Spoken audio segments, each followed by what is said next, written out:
You Too Can. This book is a motivational and inspirational book by Ifeoma, Ndiolo, Enaholo. It is targeted at anyone facing any challenges in their lives and encourages them to be different and to walk with God. Ifeoma is a writer, poet, movie producer, and a motivational speaker. And she's also an administrator, joining us this morning to talk about this book for a few minutes.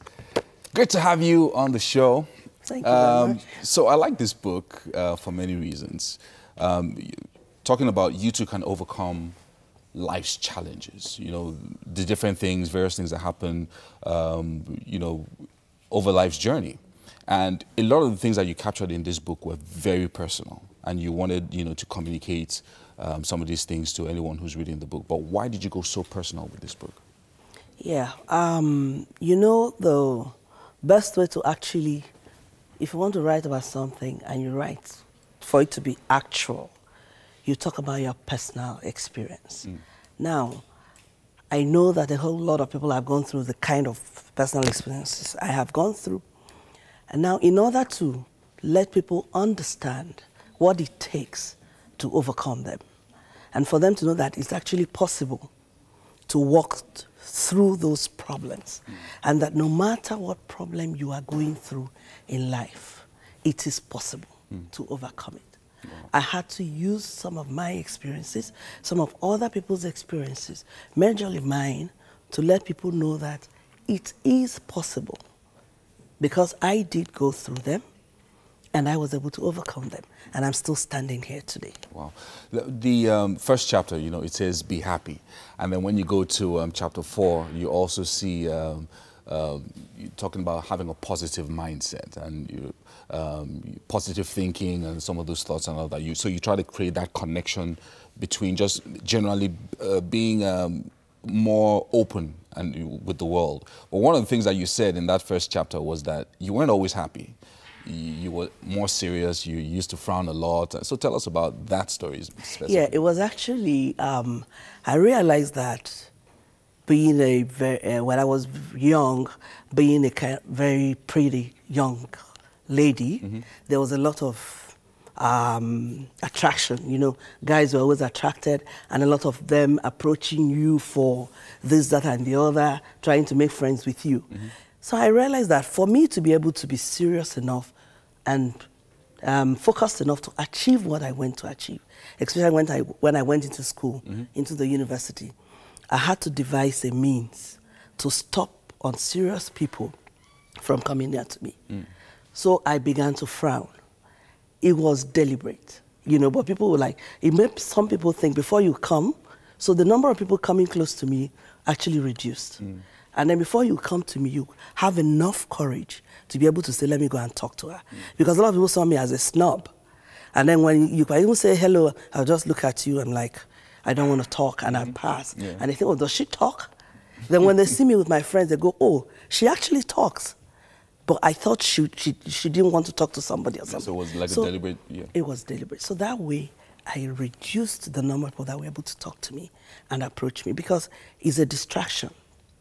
For young ladies, there's a whole lot of distraction. So, but it affected you being happy because it was then your lifestyle. In terms of making friends, in terms of having a lot of people around me to talk to. Not that I minded so much, because even back then, I had started writing. And I needed that time away from people to be able to focus and do the things I needed to do. You know, because, in fact, I spoke to a young lady going back to school recently, and I said to her, this was something I did, because she is a very pretty young lady. And I said, let me give you my secret. I did this.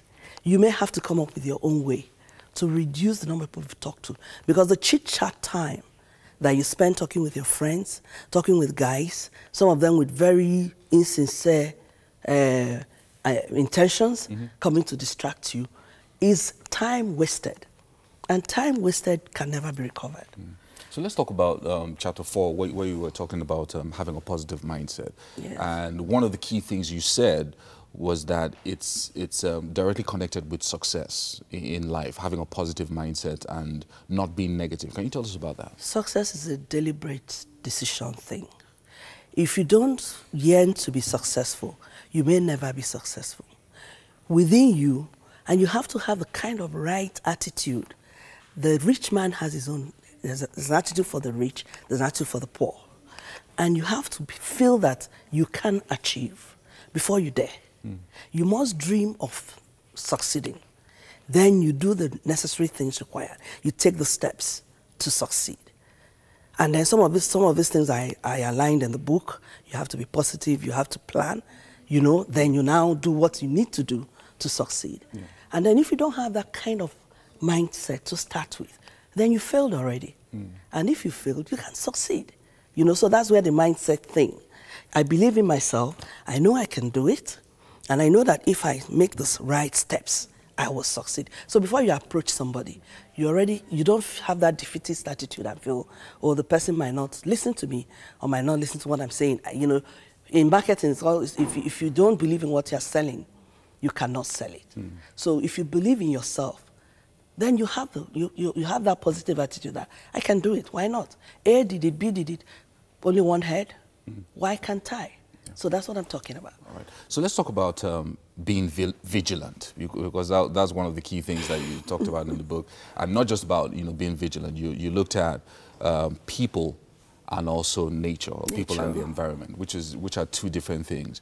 But you wouldn't really connect that with either life's experiences if you were thinking about maybe being motivated and all of that. But there was a reason you talked about being vigilant. Can you tell us about? Well, let me surprise you by saying that there's a lot of motivation in nature. You see, I talked about people watch, which is one of the things I do, nature watch. And then when a lot of people are blind to the environment. Something happens here and somebody says, oh, I didn't notice that, I didn't notice that. Wherever I am, whether I'm driving through traffic or walking, on a path, I notice practically everything written there. I read the signs. And then sometimes I'm sitting there and I'm like, I read something. Somebody says, how did you see that? I say, I'm looking and I'm observing. You also listen. So you are alert at every point in time. It's also one of the key factors of succeeding. If you are not alert to what's happening around you, you'll be taken unawares. You won't even know when opportunities come. So I watch nature, I watch people. And then in watching people, you notice a lot of things. Even before somebody talks to you, you've already seen the person's countenance. Before the person opens his or her mouth, you already know whether the person is positive, what he's going to say is positive or negative. Because you're not just listening to what he's saying, you are looking at the person and the body language, and you're watching the body language. And you are now aware, totally aware of how the person feels. So that will also guide you in responding. That's likewise nature. When you look at, I admire nature a lot. And one of the ways I express my gratitude to God is by looking at what God has created. The sun setting, I mentioned that. Looking at the stars, admiring them. Plants, flowers. You're like, oh, if God could create all this, and then he feeds them, and then, wow, this is so beautiful. Like, we just got into spring, flowers are blooming, things are beginning to spring and come out after, and all that.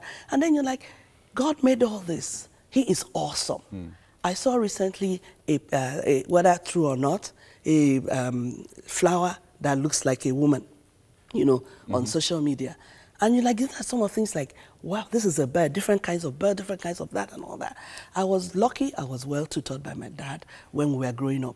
We had a garden, so he used to take us around, show us all this, and I got to know the names of birds, flowers, and all that. Some children never get that opportunity. And then you begin to appreciate God from childhood, even before you start growing up. So when somebody tells you, oh, this is possible, God does this, you know within you that there is nothing that God cannot do, because nothing is beyond him. He can create this, he can create that. And there's one thing we used to do as children. Look at human beings, study them. You can actually relate someone that looks like a cat. Can you believe that? Yeah. This person looks like a dog. By just watching the person, the way the person talks, when you see the similarities with animals, it exists. Amazing.